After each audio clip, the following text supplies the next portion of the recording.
அனைவருக்கும் வணக்கம். இந்த வீடியோவில் டைரக்ட் அண்ட் இன்டைரக்ட் ஸ்பீச்சுடைய செகண்ட் பார்ட் தான் பார்க்க போகிறோம். ஃபர்ஸ்ட் பார்ட் பார்க்காதவங்க டிஸ்கிரிப்ஷனில் அதுக்கான லிங்க் ஆட் பண்ணுறேன், போய் பார்த்துக்கோங்க. ஒரு சென்டென்ஸை டைரக்ட் ஸ்பீச்சில் இருந்து இன்டைரக்ட் ஸ்பீச் மாற்றுறதுக்கு மிக முக்கியமான 6 விஷயங்களை பற்றி ஃபர்ஸ்ட் பார்ட்டில் சொல்லியிருப்போம். அதனுடைய சின்ன ரீகேப்போடு நம்ம செகண்ட் வீடியோவை ஆரம்பிக்கலாம். ஒரு சென்டென்ஸை டைரக்ட் ஸ்பீச்சிலேருந்து இன்டைரக்ட் ஸ்பீச் மாற்றுறதுக்கும் இன்டைரக்ட் ஸ்பீச்லேருந்து டைரக்ட் ஸ்பீச் மாற்றுறதுக்கும் ஒரு 6 விஷயங்கள் ரொம்ப முக்கியம் அப்படின்னு சொல்லியிருப்போம். என்னென்ன அந்த 6 விஷயம்னா, சென்டென்ஸுடைய டைப் கண்டுபிடிக்கணும். அதாவது ரிப்போர்ட்டட் பார்ட்டில் வர சென்டென்ஸுடைய டைப் கண்டுபிடிக்கணும். அதுக்கு அடுத்தது ரிப்போர்ட்டிங் வேர்பை சேஞ்ச் பண்ணணும். சென்டென்ஸ்க்கு ஏற்ற மாதிரி ரிப்போர்ட்டிங் வேர்பை சேஞ்ச் பண்ணுறோம். மூணாவதாக சென்டென்ஸ்க்கு ஏற்ற மாதிரி கன்ஜெக்ஷன் யூஸ் பண்ணுறோம். நாலாவதாக ப்ரொனவுன்ஸை மாற்றுறோம். அந்த ப்ரொனவுன்ஸுடைய ஆர்டரை பார்த்திங்கன்னா கரெக்டாக படிச்சுக்கோங்கன்னு சொன்னோம்.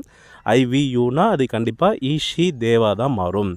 மீ அஸ் யூனா கண்டிப்பாக ஹிம் ஹர் தெம்மா தான் மாறும். மை ஆர் யுவர்னா கண்டிப்பாக அது இஸ் ஹர் தயராக தான் மாறும். ஸோ நாலாவது ப்ரொனவுன்ஸ் சேஞ்ச் பண்ணுறோம். அஞ்சாவது டென்ஸை பொறுத்தவரையுமே 3 தான் ஞாபகம் வச்சுக்குவோம். Reporting, reported. இங்கே ப்ரெசன்ட் டென்ஸ், அங்கேயும் ப்ரெசன்ட் டென்ஸ்னால் பதில் ப்ரெசன்ட் டென்ஸ். இங்கே பாஸ்ட் டென்ஸ், அங்கே ப்ரெசன்ட் டென்ஸ்னால் பதில் பாஸ்ட் டென்ஸ். இங்கேயும் பாஸ்ட்டு, அங்கேயும் பாஸ்ட்டுனா பதில் பாஸ்ட் பர்ஃபெக்ட். மொத்தம் பாருங்கள், present present present, past present past, past past past perfect அப்படின்னு சொல்லியிருக்கோம். கடைசியாக பார்த்தீங்கன்னா டைம் அட்வர்ப்ஸை சேஞ்ச் பண்ண சொல்லியிருக்கோம். இப்போ நம்ம சென்டென்ஸுடைய டைப்லாம் தெரியும். 4 type: statement, imperative, interrogative, exclamatory அப்படின்னு சொல்லியாச்சு. ஸ்டேட்மெண்ட்டில் ரிப்போர்ட்டிங் வேர்ப் எந்த மாதிரி மாறுதுன்னு சொல்லிட்டு பார்த்துக்கோங்க. இம்பரேட்டிவ்லையும் எந்த மாதிரி மாறுது. இம்பரேட்டிவ் பொறுத்தவரையுமே ரிப்போர்ட்டிங் வேர்ப் செட் டு மட்டும்தான் வரும். ஸோ அதை தெரிஞ்சால் ரிக்வஸ்டடாக ஆர்டராக பார்க்கலாம், இல்லைனா ஆஸ்க்டு. இன்ட்ராகேட்டிவ்லையும் செட் டு மட்டும்தான். ஸோ இங்கேயும் நம்ம ஆஸ்க்டே போட்டுக்கலாம். எக்ஸ்க்ளமேட்ரியில் எக்ஸ்க்ளைம்டு வித் ஜாய்ஃபுல்லியாக, எக்ஸ்க்ளைம்டு வித் சாரோவாக தெரிஞ்சால் போடலாம், இல்லைனா எக்ஸ்க்ளைம்டு மட்டும் போட்டுக்கலாம். அடுத்து கன்ஜெக்ஷன் பார்த்தீங்கன்னா, ஸ்டேட்மெண்ட்டுக்கு தட்டு மட்டும்தான். இம்பரேட்டிவுக்கு பாசிட்டிவ் சென்டென்ஸ்னால் டு, நெகட்டிவ் சென்டென்ஸ்னால் நாட் டு. ப்ளீஸு, டோன்ட் வந்துச்சுன்னா ரிமூவ் பண்ணுறோம். இன்ட்ராகேட்டிவ்க்கு WH டைப்புக்கு என்ன WH வேர்ட் வந்திருக்கோ அதை அப்படியே நம்ம போட்டுக்கிறோம். SR/NO டைப்புக்கு இஃப் இல்லைனா வெதர் யூஸ் பண்ணிக்கிறோம். எக்ஸ்க்ளமேட்ரிக்கு தட் அப்படின்ற ஒரு கன்ஜெக்ஷன் பயன்படுத்துகிறோம். அடுத்து ப்ரொனவுன்ஸ் சேஞ்ச், இந்த ஆர்டர் அப்படியே மனப்பாடம் பண்ண சொல்லியிருக்கோம். ஒரு டைம் பார்த்துக்கோங்க. கடைசியாக பார்த்தீங்கன்னா டென்ஸுக்கும் நம்ம பார்த்திங்கன்னா இப்போ தான் சொன்னோம். Present, past present, past perfect. இதை மட்டும் ஞாபகம் வச்சுக்கோங்க. அடுத்தது பார்த்திங்கன்னா டைம் அட்வர்ப்ஸ். இதை ஒரு டைம் ரீகால் பண்ணிக்கோங்க. ஸோ இது ஃபஸ்ட் வீடியோவிலே தெளிவாக சொல்லியிருப்போம். ஒரு சின்ன ரீகேப் பண்ணியாச்சு. இப்போ நம்ம பார்த்திங்கன்னா எக்ஸசைஸ் பார்க்கலாம். எக்ஸசைஸில் ஃபஸ்ட்டு எடுத்தோடனே ஒரு 4 கேள்வி நம்ம ஃபஸ்ட் வீடியோவிலே அப்லோட் பண்ணியிருக்கோம். இப்போ செகண்ட் வீடியோவுக்கு நம்ம நேராக போகலாம். ஸ்டேட்மெண்ட்டுக்கு ஒரே ஒரு எக்ஸாம்பிள் மட்டும் பார்த்துட்டு நம்ம நேராக இம்பரேட்டிவ்குள்ளே போய்க்கலாம். பாருங்கள், ஃபஸ்ட்டு கேள்வி. Sukanya told Rithanya, I went to temple with my father yesterday. First rule என்னது? Identify the kinds of sentence. இங்கே பார்த்தீங்கன்னா கொட்டேஷனுக்குள்ளே இருக்கிற சென்டென்ஸ் என்னது? I went to temple with my father yesterday. இது என்ன kind of sentence? Statement. So first rule over. Second rule, change the reporting verb. இங்கே reporting verb என்ன வந்திருக்கு? டோல்டு அப்படின்னு வந்திருக்கு. ரிப்போர்ட்டிங் பார்ட்னா என்ன, ரிப்போர்ட்டட் பார்ட்னா என்னன்னு சொல்லியிருக்கோம் நம்ம. ஸோ அதனால் நான் டைரெக்டாக போகிறேன். ரிப்போர்ட்டிங் வேர்ப் பார்த்திங்கன்னா இங்கே டோல்டு வந்துச்சுன்னா என்னவா மாறுது? டோல்டு அப்படியே தான் மாறுது. நிறைய பேர் இன்டைரக்ட் டு டைரக்ட் பண்ணும்போது டோல்டு செட் டுவாக மாற்றுவீங்க. அதே ஞாபகத்தில் இங்கேயும் பார்த்திங்கன்னா டோல்டு செட் டுவாக மாற்றிடுவீங்க. நல்லா புரிஞ்சுக்கோங்க. டோல்டு அப்படின்ற வார்த்தை இன்டைரக்ட் ஸ்பீச்சில் மட்டும்தான் வரும். நம்மளை குழப்பறதுக்காக டைரக்ட் ஸ்பீச்சில் அவன் கொடுத்துருவான். நம்ம அதை செட்டுன்னு மாற்றக்கூடாது. அது அப்படியே டோல்டாகவே தான் போட்டுக்கணும். அந்த டேபிள் பார்த்தீங்கன்னா உங்களுக்கு புரியும். சரிங்களா? ஸோ டோல்டு என்னவா மாறுது? டோல்டாகவே மாறுது. 2வது ரூல் முடிஞ்சிருச்சு. 3வது ரூல் என்னது? Use the conjunction. ஸ்டேட்மெண்ட்டுக்கு என்ன கன்ஜெக்ஷன்? தட்டு. ஸோ ரிப்போர்ட்டிங்கையும் ரிப்போர்ட்டடையும் கனெக்ட் பண்ண நம்ம தட்டு போட்டாச்சு. கமாவையும் கொட்டேஷனையும் எடுத்தாச்சு. அடுத்தது பார்த்திங்கன்னா 4வது ரூல் என்னது? ப்ரொனவுன்ஸை சேஞ்ச் பண்ண போகிறோம். ப்ரொனவுன்ஸ் இங்கே என்னென்ன வந்திருக்கு பாருங்கள். I went to temple with my father. ஐன்ற ஒரு ப்ரொனவுன் வந்திருக்கு. மை அப்படின்ற ஒரு ப்ரொனவுன் வந்திருக்கு. ஸோ ஐ என்னவா மாறும்? ஞாபகம் இருக்கா? ஐ வி யூ வந்ததுன்னா அது என்னவா தான் மாறும்? ஹி ஷி தேவா தான் மாறும். இந்த இடத்துல ஐ சுகன்யாவை ரெஃபர் பண்ணுறதுனால அது ஷியாக மாறுது. சரிங்களா? அதே மாதிரி மை பார்த்திங்கன்னா சுகன்யாவை தான் ரெஃபர் பண்ணுது. ஸோ அது என்னவா மாறுது? ஹர்ராக மாறுது. மை ஆர் யுவர் வந்துச்சுன்னா என்னது? Is her their. ஸோ அந்த டேபிள் தெளிவாக இருக்கிறவங்களுக்கு நான் இப்போ சொல்கிறது போர் அடிக்கும். சார் திரும்ப திரும்ப அதையே சொல்லாதீங்கன்னு இருக்கும். இல்லை இப்போ தான் நான் படிக்கிறேன்றவங்க நான் சொல்லும் போதே உங்களுக்கு மனப்பாடம் ஆயிரும். சரிங்களா? ஓகே இஸ் மை வந்து ஹர்ராக மாறிடுச்சு. ஸோ 4வது ரூல் ப்ரொனவுன் சேஞ்ச் பண்ணுறது மாற்றியாச்சு. 5வது ரூல் என்னென்னா நம்ம வந்து அந்த டென்ஸை சேஞ்ச் பண்ணுறோம். இந்த இடத்துல டோல்டுன்றது என்ன டென்ஸு? பாஸ்ட். வென்ட்ன்றது என்ன டென்ஸு? பாஸ்ட். பாஸ்ட் வந்துச்சுன்னா பதில் எதில் வரணும்? பாஸ்ட்டு பர்ஃபெக்டில் வரணும். So past perfect. வென்ட்டுடைய பாஸ்ட் பர்ஃபெக்ட் என்னது? Had gone. பாஸ்ட் பர்ஃபெக்ட்னாவே ஹேடு ப்ளஸ் V3 தான். ஸோ வென்ட்டு என்னவா மாறி இருக்குது? ஹேடு கானாக மாறி இருக்குது. மீதி இருக்கிறது அப்படியே எழுதுகிறோம். கடைசியாக பாருங்கள் 6வது ரூல் வந்து change the time adverbs. Time adverbs எதாவது வந்திருக்கா பாருங்கள். எஸ்டர்டே அப்படின்னு ஒரு டைம் அட்வர்ப்ஸ் வந்திருக்கு. ஸோ எஸ்டர்டே என்னவா மாறுதுன்னா த ப்ரீவியஸ் டேன்ட்டு மாற்றலாம், இல்லைனா த லாஸ்ட் டேன்ட்டு மாற்றலாம். பாருங்கள் 6 ரூல்ஸுமே ஒன் பை ஒன்னாக நம்ம கொண்டு வரும்போது ஆன்சர் ரொம்ப கரெக்டாக வரும். நம்மளுக்கும் ஸ்டெப் பை ஸ்டெப்பாக போகும்போது ரொம்ப ஈஸியாக இருக்கும். ஆரம்ப ஸ்டேஜில் ஸ்டெப் பை ஸ்டெப்பாகவே போங்க. கொஞ்ச நாள் எல்லாம் நல்லா பழக்கமான பிறகு என்ன பண்ணிக்கலாம், நம்ம டைரெக்டாக ஆன்சர் எழுத ஆரம்பிச்சிடலாம். சரிங்களா? ஸோ இந்த 7வது கொஸ்டின் தெளிவாக புரியுதுங்களா? நம்ம டைம் வேஸ்ட் பண்ணாமல் நேராக இதுக்கு போயிடலாங்களா? இம்பரேட்டிவ் போயிடலாங்களா? ஓகே, இம்பரேட்டிவ் நம்ம இப்போ போயிடலாம். இம்பரேட்டிவில் நம்ம ஏற்கனவே சொன்ன மாதிரி பாசிட்டிவ் சென்டென்ஸும் இருக்குது, நெகட்டிவ் சென்டென்ஸும் இருக்குது. ஒன்றும் இல்லை, வேர்ப்னால் நாட் இல்லாமல் வந்துச்சுன்னா பாசிட்டிவ், டோன்ட்டில் வந்துச்சுன்னா நெகட்டிவ். அவ்வளோதான், அதை மட்டும் ஞாபகம் வச்சுக்கோங்க. சரிங்களா? இப்போ வந்து பார்த்திங்கன்னா ஒவ்வொரு ரூலுக்குமே ஒவ்வொரு எக்ஸப்ஷன் இருக்குது. இப்போ ஸ்டேட்மெண்ட்டாக நம்ம என்ன சொல்லியிருக்கோம்?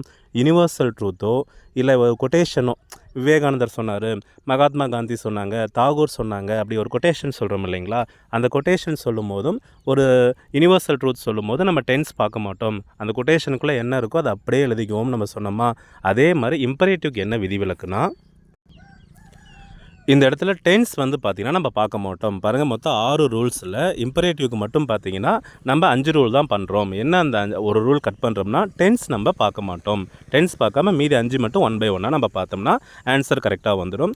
இதில் எக்ஸ்ட்ரா வந்து ப்ளீஸ் டோன்ட் அப்படின்ற ஒரு வார்த்தை வந்துச்சுன்னா அதை ரிமூவ் பண்ணுவோம்னு சொல்லியிருக்கோம். ஸோ வாங்க ஒரு எக்ஸாம்பிள் பார்க்கும்போது ரொம்ப ஈஸியாக இருக்கும். Teacher set to students, submit your homework on my table. Submit your homework on my table. First rule என்னமா? Identify the kinds of sentence. இப்போ submit your homework on my table என்ன kind of sentence? Imperative. ஏன்னா submit என்ற ஒரு waybill ஆரம்பிக்குது. அடுத்தது second rule என்னது? Change the reporting verb. Change the reporting verb. இங்கே என்ன reporting verb? Set to. Set வந்து என்னவா மாறுது? ஆஸ்கடாக மாறுது. தெரிஞ்சுன்னா ஆர்டர்டு இல்லைனா அட்வைஸ்டுன்னு போடலாம், இல்லைனா ஆஸ்கடே கூட போட்டுக்கலாம். Teacher ordered students. 3வது ரூல் என்னது? Use the conjunction. கன்ஜெக்ஷன் பாருங்கள், இம்பரேட்டிவில் பாசிட்டிவ் அப்படின்னா என்ன கன்ஜெக்ஷன்? டூ அப்படின்றது கன்ஜெக்ஷன். ஸோ டூ நம்ம யூஸ் பண்ணியாச்சு. 4வது ரூல் என்னது? Change the pronouns. இங்கே ஏதாவது ப்ரனவுன்ஸ் வந்திருக்கான்னு பார்க்குறீங்க. Your homework on my table. பாருங்கள், யுவர்ன்ற ஒரு ப்ரனவுன் வந்திருக்கு, மை அப்படின்ற ஒரு ப்ரனவுன் வந்திருக்கு. ஸோ யுவர் என்னவா மாறுதுன்னா, ஞாபகம் இருக்குங்களா? மை ஆர் யுவர் வந்துச்சுன்னா அது இஸ்ஸு இல்லைனா ஹர்ரு இல்லைனா தயர்னு தான் மாறும். ஸோ யுவர்ன்றது இங்கே ஸ்டூடெண்ட்ஸை குறிக்குது, ப்ளூரல் அப்படின்றதுனால நம்ம தயர் யூஸ் பண்ணிக்கிறோம். So your change into their. My table. My table teacher தானே சொல்கிறாரு. டீச்சர் வந்து பார்த்திங்கன்னா மேலாக இருக்கலாம், இல்லையா ஃபீமேலாக இருக்கலாம். ஸோ மை ஆர் யுவர் வந்துச்சுன்னா இஸ்ஸு ஹர்ரு தயர் அப்படி தானே சொன்னோம் நம்ம. சேம் அதே இதில் இங்கே டீச்சர் சிங்குலர்ன்றதுனால இஸ்ஸுன்னு பயன்படுத்தினாலும் ரைட்டு தான், ஹர்ருன்னு பயன்படுத்தினாலும் ரைட்டு தான். சரிங்களா? ஸோ 5வது ரூல் நம்ம பார்க்கக்கூடாது. என்ன 5வது ரூல்? டென்ஸை நம்ம பார்க்கக்கூடாது. 6வது ரூல் டைம் அட்வர்ப்ஸ் எதாவது வந்திருக்கான்னு பார்க்குறோம். இல்லை. ஸோ மீதி அப்படியே எழுதிக்கிறீங்க. பாருங்கள், கன்ஜெக்ஷன் 2 போட்ட பிறகு இருக்கிற வேர்ப் என்னது? சப்மிட் எழுதிக்கோங்க. யுவர் என்னவா மாறிடுச்சு? தயராக மாறிடுச்சு. Homework on. மை என்னவா மாறி இருக்குது? இஸ் இல்லைனா ஹர்ராக மாறி இருக்குது. டேபிள். ஸோ அப்படியே எழுதியாச்சு. ஸோ இம்பரேட்டிவில் நம்ம என்ன பண்ணல? டென்ஸ் மட்டும் பார்க்கல, மீதி 5மே நம்ம அப்படியே இம்ப்ளிமெண்ட் பண்ணியிருக்கோம். இன்னொரு எக்ஸாம்பிள் பார்க்கலாம். Ramesh said to Rajesh, please wait for me. Ramesh said to Rajesh, please wait for me. எப்பயும் போல் first rule identify the kinds of sentence. Please wait for me imperative முடிஞ்சிருச்சு. அடுத்து ரிப்போர்ட்டிங் வேர்ப் செட் டு மாறியாச்சு, ரெக்வஸ்டடாக மாறிடுச்சு. அடுத்தது 3வது conjunction please wait for me positive sentence, இம்பரேட்டிவில் பாசிட்டிவ். ஸோ 2 போட்டாச்சு. அடுத்து 4வது என்னது? ப்ரொனவுன்ஸ் ஏதாவது இருந்தால் சேஞ்ச் பண்ணுறோம். என்ன ப்ரொனவுன் வந்திருக்கு? மீ வந்திருக்கு. மீ அஸ் யூ வந்துச்சுன்னா அது என்னவா மாறும்? ஹிம் ஹர் தெம்மா தான் மாறும். ஸோ மீ இங்கே வந்து ரமேஷை குறிக்கிறதுனால நமக்கு ஹிம்மா மாறுது. மீதி 5வது ரூல் நம்ம பார்க்க மாட்டோம், டென்ஸ் நம்ம பார்க்க மாட்டோம். 6வது ரூல் என்னது? டைம் அட்வர்ப்ஸ் ஏதாவது இருக்கா? எதுவுமே இல்லை. அதுக்கடுத்து இம்பரேட்டிவில் எக்ஸ்ட்ரா என்ன சொல்லியிருக்கோம்? ப்ளீஸோ டோன்ட்டோ வந்ததுன்னா ரிமூவ் பண்ணுங்கன்னு சொல்லியிருக்கேன். ஸோ இங்கே ப்ளீஸ் ரிமூவ் பண்ணியாச்சு. இப்போ ஆன்சர் பாருங்கள். ரமேஷ் செட் டு ரெக்வஸ்டடாக மாறிடுச்சு, ராஜேஷ் அப்படியே டூ போட்டாச்சு. அடுத்து வேர்ப் என்ன இருக்குது, வெயிட் அப்படியே போட்டாச்சு. ஃபார் மீ வந்து ஹிம்மா மாறிடுச்சு. ஸோ அந்த ஆறையுமே லைனாக பண்ணும்போது பாருங்கள், இப்போ போரே அடிக்காது. அடுத்தடுத்து நீங்கள் சொல்லாதீங்க சார், நானே பண்ணுறேன் சார் அப்படின்ற மாதிரி இருக்கும். ட்ரை பண்ணி பாருங்கள். அப்படியே 3 நீங்களே ட்ரை பண்ணிட்டீங்களா? 4 நீங்களே ட்ரை பண்ணுங்கள். ஏன்னா டைம் வேஸ்ட் பண்ண வேண்டாம், நமக்கு நிறைய டைம் போகுது. நீங்கள் இதெல்லாம் நீங்கள் கொஞ்சம் கொஞ்சமாக வீடியோ பார்க்கும்போது அப்படியே ப்ராக்டிஸ் பண்ணுங்கள். இதை 3, 4, 5 ப்ராக்டிஸ் பண்ணுங்கள். இப்போ நெகட்டிவ் ஒரு எக்ஸாம்பிள் பார்க்கலாம். Ritesh said to Sadish, don't come to my home hereafter. Don't come to my home hereafter. பாருங்கள், first type identify the kinds of sentence. Don't come எடுத்தோடனே இம்பரேட்டிவில் தான் ஆரம்பிக்குது, வேர்பில் ஆரம்பிக்குது. So imperative. நெகட்டிவ், இம்பரேட்டிவில் அது என்னது, நெகட்டிவ். ரெண்டாவது ரிப்போர்ட்டிங் வேர்ப் செட் டு, பாருங்கள் மாற்றியாச்சு, ஆஸ்க்டுன்ட்டு மாற்றியாச்சு. மூணாவது கன்ஜெக்ஷன் யூஸ் பண்ணுறோம். கன்ஜெக்ஷன் என்னது, டோன்ட் வந்தாவே நாட் டூ அப்படின்றது நம்ம கன்ஜெக்ஷனாக பயன்படுத்துவோம். டோன்ட்டை ரிமூவ் பண்ணிடுவோம் அப்படின்னு சொல்லியிருக்கோம். ஸோ நாட் டூ போட்டாச்சு. நாலாவது ப்ரொனவுன் ஏதாவது வந்திருக்கா பாருங்கள். மை ஹோம் வந்திருக்கு. மை என்னவா மாறுது, மை ரித்தீஸை ரெஃபர் பண்ணுறதுனால இஸ்ஸா மாறுது. சரிங்களா? அடுத்தது பாருங்கள், ஏதாவது டைம் அட்வர்ப்ஸ் வந்திருக்கான்னு பார்க்குறோம். இயர் ஆஃப்டர், தேர் ஆஃப்டராக மாறுது. நான் இங்கே பாருங்கள் டென்ஸ் பார்க்கல. ஸோ இம்பரேட்டிவ்க்கு 5 ரூல் அப்படின்னு ஞாபகம் வச்சுக்கோங்க. ஸ்டேட்மெண்ட்டுக்கு 6 பார்த்தாச்சு. இன்ட்ராகேட்டிவ்க்கும் 6 தான், எக்ஸ்க்ளமேட்டரிக்கும் 6 தான். ஆனால் இதில் மட்டும் என்னென்னா அந்த டென்ஸ் மட்டும் நம்ம பார்க்க மாட்டோம். அதை மட்டும் ஞாபகம் வச்சுக்கோங்க. சரிங்களா? ஸோ இது புரியுதுங்களா உங்களுக்கு? இம்பரேட்டிவில் நெகட்டிவ் தெளிவாயிட்டிங்களா? நம்ம அடுத்தது மூவ் பண்ணலாங்களா? சும்மா இங்கே இருக்க எக்ஸாம்பிள்ஸ் எல்லாம் அப்படியே ஒரு டைம் பார்த்துருங்க. எக்ஸாம்பிள் பார்த்துட்டிங்கனாவே you get clear idea.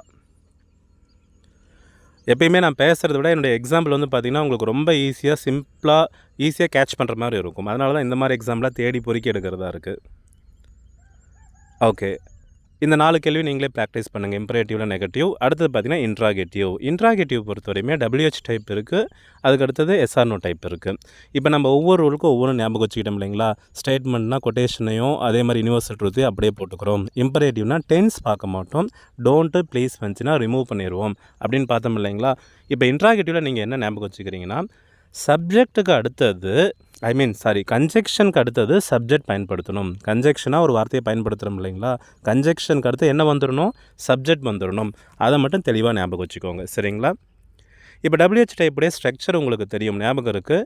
WH type auxiliary verb, subject, main verb. So auxiliary வேர்புக்கு அடுத்து வரது என்னது, சப்ஜெக்ட். அதை ஞாபகம் வச்சுக்கோங்க. சரிங்களா? இன்ட்ராகேட்டிவில் இது ஒன்று மட்டும், அதாவது கன்ஜெக்ஷனுக்கு அடுத்து சப்ஜெக்ட் வரணும். இப்போ பாருங்கள், எக்ஸாம்பிள் பார்க்கும்போது ஈஸியாக இருக்கும். Karthik said to Rithik, what are you writing in my paper. What are you writing in my paper. இப்போ what are you writing in my பேப்பரை பார்த்தோன்னே இன்ட்ராகேட்டிவ் WH டைப்புன்னு கண்டுபிடிச்சாச்சு. First rule over. Second rule, reporting வேர்பை நம்ம சேஞ்ச் பண்ணுறோம். இங்கே என்ன ரிப்போர்ட்டிங் வேர்ப் வந்திருக்கு, செட் டு வந்திருக்கு. செட் டு என்னவா மாறுது, கொஸ்டினோட இல்லைனா ஆஸ்க்டுன்னு மாற்றுறோம். ஆஸ்க்டாக மாற்றாச்சு. அடுத்தது பார்த்திங்கன்னா யூஸ் த கன்ஜெக்ஷன். WH டைப்புக்கு என்ன கன்ஜெக்ஷன், என்ன WH வேர்ட் வந்திருக்கோ அந்த WH வேர்டை அப்படியே போடுவோம். இங்கே வாட் வந்திருக்கு, ஸோ அந்த வாட்டை எடுத்து அப்படியே போட்டாச்சு. Karthik advised Hrithik what. அடுத்தது பாருங்கள், இப்போ தான் நான் சொன்னேன், after the conjunction subject should be used அப்படின்னு சொன்னோம் இல்லைங்களா? இப்போ வாட்ன்ற கன்ஜெக்ஷன் பயன்படுத்தியாச்சு. அடுத்து நம்ம சப்ஜெக்டை இப்போ எழுத போகிறோம். இங்கே சப்ஜெக்ட் பாருங்கள், யூ அப்படின்றது தான் சப்ஜெக்ட். யூ வந்து பார்த்திங்கன்னா ஒரு ப்ரொனவுனாகவும் இருக்குங்களா? 4வது ரூலுக்கும் போகுன்றதா, சேஞ்ச் த ப்ரொனவுன்ஸ் அப்படின்னு கொடுத்துருக்கோம் இல்லைங்களா? ஸோ யூன்றது ஒரு ப்ரொனவுனும் கூட. ஸோ ப்ரொனவுனை மாற்றி சப்ஜெக்டாக நம்ம ஃபஸ்ட்டு கொண்டு வந்துடுறோம். இப்போ யூ இங்கே யாரை ரெஃபர் பண்ணுது, ரித்திக்கை ரெஃபர் பண்ணுது. ஸோ அந்த யூ ரித்திக்கை ரெஃபர் பண்ணுறதுனால சப்ஜெக்ட் ப்ரொனவுன், திரும்பவும் சொல்கிறேன், சப்ஜெக்ட் ப்ரொனவுன் IVU அந்த லைனை தான் நம்ம பார்க்கணும். அதுக்கடுத்து ஈஷி தேவா மாறுது. ஸோ ரித்திக்கை ரெஃபர் பண்ணுறதுனால யூ ஹீயாக மாறுது. ஸோ கன்ஜெக்ஷனுக்கு அடுத்து சப்ஜெக்ட் யூஸ் பண்ணியாச்சு. அதே மாதிரி ப்ரொனவுன் வேறு ஏதாவது இருந்தால் இப்போயே மாற்றி வச்சுக்கோங்க, மறந்துடுவீங்க அப்புறமா. இப்போ கடைசியாக பாருங்கள், மை அப்படின்ற ஒரு ப்ரொனவுனும் இருக்குது. மை வந்து இஸ்ஸா மாறுது. சரிங்களா?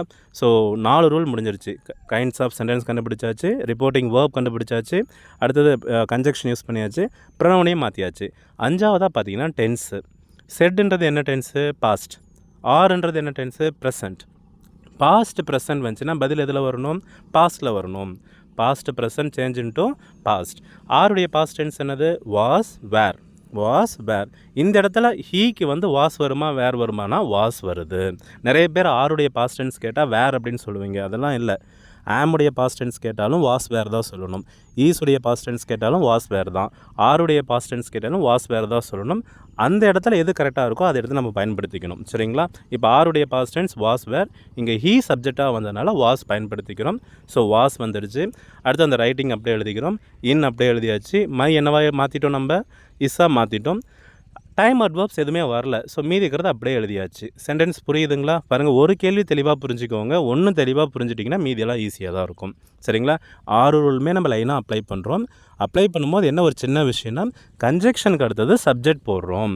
சப்ஜெக்ட் மேக்ஸிமம் ப்ரொனவுனாக தான் வரும். அந்த ப்ரொனவுனை சேஞ்ச் பண்ணி எடுத்து நம்ம எழுத போகிறோம். இதை மட்டும் தெளிவாக ஞாபகம் வச்சுக்கோங்க. புரியுதுங்களா? இன்னொரு எக்ஸாம்பிள் இதில் பார்க்கலாம். Maya said to Seya, when will you call me? when will you call me? பாருங்கள், when will you call me interrogative WH type கண்டுபிடிச்சாச்சா? Sentence type over. Second reporting verb said to மாற்றியாச்சா? ஆஸ்க்டு மாற்றியாச்சு. மூணாவது கன்ஜெக்ஷன் WH டைப்புக்கு என்ன conjunction, என்ன WH board வந்திருக்கோ அதே தான். ஸோ வென் எடுத்து அப்படியே கன்ஜெக்ஷனாக யூஸ் பண்ணியாச்சு. நாலாவது என்னது, ப்ரொனவுனை சேஞ்ச் பண்ணுறோம். இங்கே பாருங்கள், சப்ஜெக்ட்டும் ப்ரொனவுனாக தான் இருக்க போகுது. யூ அப்படின்றது தான் ப்ரொனவுன். யூ யாரை ரெஃபர் பண்ணுதுன்னா சேயாவை ரெஃபர் பண்ணுது. ஸோ சேயா வந்து பார்த்திங்கன்னா பெண்ணுன்றதுனால ஐ வி யூ வந்துச்சுன்னா ஹீ ஷி தே. ஸோ நம்ம ஷீ எடுத்து பயன்படுத்தியாச்சு. ஷீ எடுத்து போட்டாச்சு. அடுத்து வேறு ஏதாவது ப்ரொனவுன் வந்திருக்கா பார்க்குறோம். மீ வந்திருக்கு. இந்த ப்ரொனவுன் சேஞ்ச் பண்ணும்போது மட்டும் சென்டென்ஸ் ஃபுல்லாக ஒரு டைம் பார்த்து அந்த ப்ரொனவுனை ரவுண்ட் பண்ணி வச்சுக்கோங்க. ஏன்னா ஃபஸ்ட்டு ப்ரொனவுனை மாற்றிடுவீங்க, அடுத்து வர ப்ரொனவுனை மறந்துடுவீங்க. ஸோ ரவுண்ட் பண்ணி வச்சுருங்க ஃபஸ்ட் எடுத்த உடனே. மீன்றது ஒரு ப்ரொனவுன் தான். மீ என்னவா மாறுதுன்னா பெண்ணை தானே குறிக்குது, மாயாவை தானே குறிக்குது. ஸோ அதுவும் ஹர்ராக தான் மாறுது. சரிங்களா? ஸோ மீ அஸ் யூனா ஹிம்மு ஹர்ரு தெம்மு. ஸோ இந்த இடத்துல ஹர்ராக மாறுது. அடுத்தது பார்த்தீங்கன்னா, நான் அதாவது after the conjunction subject should be யூஸ்டுன்னு சொன்னோம் இல்லைங்களா? இப்போ வென்னுன்ற கன்ஜெக்ஷனுக்கு அடுத்தது சப்ஜெக்ட் என்னது, யூ தான். யூ எடுத்து எழுத போகிறோம். அது ப்ரொனவுன்றதுனால சேஞ்ச் பண்ணி சியாக மாற்றிருக்கோம். She, when she. இந்த இடத்துல ஏன் ஷீ வருது, ஏன் வென்னுக்கு அடுத்து வருதுன்னு தெரியுதுங்களா? சரிங்களா? After the conjunction subject should be used. Subject ஒரு ப்ரொனவுன்றதுனால ப்ரொனவுனை மாற்றி நம்ம கொண்டு வந்து எழுதியிருக்கோம். ஸோ 4 ரூல் முடிஞ்சிருச்சு. 5வது ரூல் என்னது, டென்ஸு. செட்ன்றது பாஸ்ட் டென்ஸு, வில்லுன்றது present tense. So past present வந்துச்சுன்னா பதில் வந்து பார்த்திங்கன்னா பாஸ்ட் டென்ஸு. ஸோ அந்த வில் வந்து பார்த்திங்கன்னா வுட்டாக மாற்றி எழுதுகிறோம். பாஸ்ட் வேணுன்றதுனால வுட்டாக மாற்றி எழுதியாச்சு. மீதி ஏதாவது டைம் அட்வர்ப்ஸ் வந்திருக்கா பார்க்குறோம். எதுவுமே இல்லை, அப்படியே எழுதியாச்சு. ஸோ 6 ரூல்ஸை லைனாக பண்ணும்போது எவ்வளோ ஈஸியாக இருக்குன்னு பார்த்தீங்களா? ஓகே, இப்போ பாருங்கள், டைரக்ட் அண்ட் இன்டைரக்ட் பற்றி ஒரு தெளிவான ரூல்ஸ் உங்களுக்கு கிடச்சிருக்கும். இருந்தாலும் நம்ம இன்னும் 2 எக்ஸாம்பிள் பாருங்கள். நீங்கள் இப்போ கீழே இருக்கிற கேள்வி நீங்களே ட்ரை பண்ணி பாருங்கள். அடுத்தது 4th, இங்கே பாருங்க, டிட்டு யூஸ் பண்ணியிருக்கேன். டிட்டு கூட அந்த மெயின் வெர்ப் ஆட் பண்ண பிறகு தான் நீங்கள் டென்ஸை மாற்றணும். ஏன்னா டூ ஃபார்ம் வெர்பு வந்துச்சுன்னா கண்டிப்பாக டூ ஃபார்ம் வெர்பும் மெயின் வெர்பும் ஆட் ஆகும். சரிங்களா? ஓகே, அடுத்து எஸ்ஆர்னோ டைப்பு சேம் இதே தான், நம்ம ஒன்றுமே பண்ணல. Karthik said to Hrithik, will you come with me tomorrow. அந்த கன்ஜெக்ஷன் மட்டும்தான் மாறும், வேறு எதுவுமே ப்ராப்ளம் இல்லை. கன்ஜெக்ஷன் மட்டும் தெளிவு பண்ணிக்கோங்க. சரிங்களா? கார்த்திக் ஃபஸ்ட்டு பாருங்கள், எஸ்ஆர்னோ டைப்புன்னு கண்டுபிடிச்சாச்சு. செகண்ட் ரிப்போர்ட்டிங் வேர்ப் மாற்றியாச்சு. கன்ஜெக்ஷன் இஃப் இல்லைனா வெதர், நான் இஃப் போட்டுட்டேன். 4வது வந்து பார்த்திங்கன்னா ப்ரொனவுன்ஸு, யூ வந்து ஹீயா மாறி இருக்குது. அது இல்லாமல் கன்ஜெக்ஷனுக்கு அடுத்தது சப்ஜெக்ட் நம்ம யூஸ் பண்ணியாச்சு. அதுக்கடுத்து பார்த்திங்கன்னா 5வது டென்ஸு, செட்டு பாஸ்ட்டு, வில்லு ப்ரெசன்ட். பாஸ்ட் ப்ரெசன்ட் வந்துச்சுன்னா பாஸ்ட்டாக எழுத போகிறோம், வுட்டு. இந்த இடத்துல நம்ம வந்து நான் ஃபஸ்ட்டு வீடியோவில் சொல்லியிருப்பேன், சிம்பிள் ப்ரெசன்ட் வந்தால் சிம்பிள் பாஸ்ட்டாக மாற்றுங்க, ப்ரெசன்ட் கண்டினியூஸ்னால் பாஸ்ட் கண்டினியூஸாக மாற்றுங்கன்னு பார்க்கக்கூடாதுன்னு சொன்னேன். ஏன் பார்க்கக்கூடாதுன்னா, வில்லு வந்து அது சிம்பிள் ஃப்யூச்சர். சிம்பிள் ஃப்யூச்சர் வந்தால் நீங்கள் என்னவா மாற்றுவீங்கன்னு சொல்லவே முடியாது. அதனால தான் நான் இந்த ஐடியாவை ஃபாலோ பண்ணேன். எங்கள் குழந்தைங்க ரொம்ப ஈஸியாக பிக்கப் பண்ணிக்கிட்டாங்க. சரிங்களா? நீங்களும் கண்டிப்பாக பிக்கப் பண்ணிக்குவீங்க. So will changed into would. Time adverbs பாருங்கள், டுமாரோ வந்திருக்கு, அது நெக்ஸ்ட் டேவாக மாறிடுச்சு. இன்னொரு ப்ரொனவுன் மீ வந்திருக்கு, மீ வந்து ஹிம்மா மாறி இருக்குது. ஸ்பீடாக போகிறேன்ட்டு யாரும் தப்பாக நினைக்க வேண்டாம். அந்த 6 ரூலை நீங்களே இம்ப்ளிமெண்ட் பண்ணி இப்போ ஆன்சர் கொண்டு வந்திருப்பீங்கன்னு நம்புறேன் நான். அதனால தான் இவ்வளோ ஸ்பீடாக போயிட்டுருக்கேன். அடுத்தது பாருங்கள், செகண்ட் எக்ஸாம்பிள் நீங்களே ட்ரை பண்ணுங்கள். டிட் டூ ஃபார்ம் வெர்ப் வந்திருக்கு. So do plus main verb அதை கூட்டின பிறகு அப்புறமா ஆன்சரை கண்டுபிடிங்க. 3வது எக்ஸாம்பிள் நீங்களே ட்ரை பண்ணியாச்சுங்களா? இப்போ நம்ம நேராக டைரெக்டாக நம்ம இதுக்கு போயிடலாங்களா, எக்ஸ்க்ளமேட்டரி போயிடலாங்களா? ஓகே, இப்போ நம்ம எப்படி ஸ்டேட்மெண்ட்டுக்கு வந்து யூனிவர்சல் ட்ரூத்தோ கொட்டேஷனோ வந்து அப்படியே எழுதணும்னு சொன்னோம் இல்லைங்களா? அதே மாதிரி இம்பரேட்டிவ்க்கு டென்ஸ் பார்க்கக்கூடாதுன்னு சொன்னோம். அதே மாதிரி டென்ஸ் கூட என்ன சொல்லியிருக்கோம், ப்ளீஸு டோன்ட் வந்தால் ரிமூவ் பண்ணணும்னு சொல்லியிருக்கோம். அது இல்லாமல் இன்ட்ராகேட்டிவில் ஆஃப்டர் த WH வேர்ட், அதாவது ஆஃப்டர் த கன்ஜெக்ஷன் அப்படின்னு நம்ம வச்சுக்கோங்க. After the conjunction subject should be யூஸ்டுன்னு சொல்லியிருக்கோம். ஸோ எக்ஸ்க்ளமேட்டரிலையும் அதே ரூல்ஸ் தான். After the conjunction subject should be used, இன்ட்ராகேட்டிவ்க்கும் எக்ஸ்க்ளமேட்டரிக்கும். ஒரு எக்ஸாம்பிள் பார்க்கலாம். இதில் இன்னொரு விஷயம் பாருங்கள், அந்த இன்டர்ஜெக்ஷன்ஸ் இருக்கு இல்லைங்களா, அந்த ஹோ, அலா, சுரே, ப்ராவோ அதெல்லாம் வருது இல்லைங்களா, அதெல்லாம் வந்து ரிமூவ் பண்ணிடணும் அப்படின்ட்டு சொல்லியிருக்கோம். Priya said to Ramya, what a beautiful building it is. What a beautiful building it is. இப்போ பாருங்கள், what a beautiful building it is exclamatory கண்டுபிடிச்சாச்சு. First rule over. Second reporting வேர்பை மாத்திரம். செட் டு என்னவா மாறுது, exclaimed with happy, exclaimed with ஜாய்ஃபுல்லியாகவும் மாறலாம், இல்லை வெறும் எக்ஸ்க்ளைம்டு மட்டும் கூட நம்ம போட்டுக்கலாம். அடுத்து மூணாவது ரூல் கன்ஜெக்ஷன் பயன்படுத்தணும். ஸோ இந்த இடத்துல என்ன கன்ஜெக்ஷன், எக்ஸ்க்ளமேட்டரிக்கு தட் அப்படின்றது தான் கன்ஜெக்ஷன். ஸோ தட்டுக்கு அடுத்தது நம்மளுக்கு என்ன வேணும்னா சப்ஜெக்ட் வேணும். ஏன்னா ஆஃப்டர் த கன்ஜெக்ஷன் என்ன வேணும், subject should be used. What a beautiful building it ஈஸில் எது வந்து சப்ஜெக்ட் அப்படின்னா ஈஸ்க்கு முன்னாடி வர வார்த்தை தான் சப்ஜெக்ட். இப்போ ஈஸ்ன்றது வேர்பா, ஏன்னா எப்பயுமே சப்ஜெக்ட் எதுக்கு முன்னாடி தான் வரும், வேர்புக்கு முன்னாடி தான் வரும். சரிங்களா, நிறைய பேர் பியூட்டிஃபுல் பில்டிங் தான் சப்ஜெக்ட்னு சொல்லுவீங்க, அது இல்லை. வேர்புக்கு முன்னாடி எது வருதோ அதுதான் சப்ஜெக்ட். ஸோ ஈஸ்க்கு முன்னாடி என்ன வந்திருக்கு, இட்டு தான் வந்திருக்கு. இட்டை நம்ம ப்ரொனவுனில் கொடுக்கவே இல்லை. ஏன் கொடுக்கலனா இட்டாக தான் மாறும், வேறு எதுவுமே மாறாது. அதனால தான் இட்டு அப்படியே தான் யூஸ் பண்ணியிருக்கோம். ஸோ தட்ன்ற கன்ஜெக்ஷனுக்கு அடுத்தது சப்ஜெக்ட் யூஸ் பண்ணுறோம். சப்ஜெக்ட் என்னென்னா இட்டு தான், அது அப்படியே எழுதிக்கோங்க. அடுத்து அஞ்சாவதாக tense. Said past tense, is present tense. Past present வந்துச்சுன்னா பதில் எதில் வரணும், பாஸ்ட் டென்ஸில் வரணும். ஈஸுடைய பாஸ்ட் டென்ஸு வாஸ், வேர். இட்டுன்ற சப்ஜெக்ட் வந்ததுனால நம்ம வாஸ் பயன்படுத்திக்கிறோம். இந்த வாட்டு, ஹவ்வு, இப்போ தான் அந்த எக்ஸ்க்ளமேட்டரி வேர்ட்ஸ், இன்டர்ஜெக்ஷன்ஸ் இதெல்லாம் தூக்கிடணும்னு சொன்னோம் இல்லைங்களா. ஸோ வாட்டை நான் தூக்கியாச்சு. மீதி என்ன இருக்குது, பியூட்டிஃபுல் பில்டிங் மட்டும்தான் இருக்குது. அதை எடுத்து அப்படியே பயன்படுத்திக்கோங்க. So it was a beautiful building, இதுதான் இதுக்கான பதில். பாருங்கள், Priya எக்ஸ்க்ளைம்டு with Joy that it was a beautiful building. இன்னொரு எக்ஸாம்பிள் பார்க்கலாம். சுமதி செட், ஹோ ஐ லாஸ் மை பர்ஸ்.